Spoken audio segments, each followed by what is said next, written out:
இன்னைக்கு கார்த்திகை முதல் நாள். எங்கள் சாமி எப்போவுமே நைட்டு தான் விரதம் விடும். சுட சுட சோறு, அப்பளம், முள்ளங்கி சாம்பார்,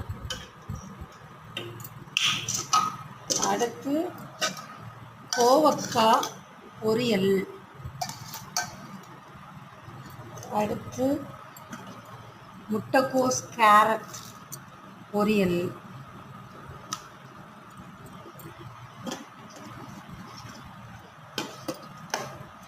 அடுத்து பாயாசம், ஜவ்வரிசி பாயாசம். அதாவது சவ்வரிசி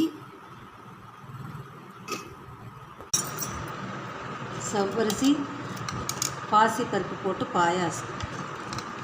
ஐயப்பனுக்கு விரதம் விட போகிறோம். சாமி வந்ததும் விரதம் விட போகிறோம். நீங்களும் வாங்க.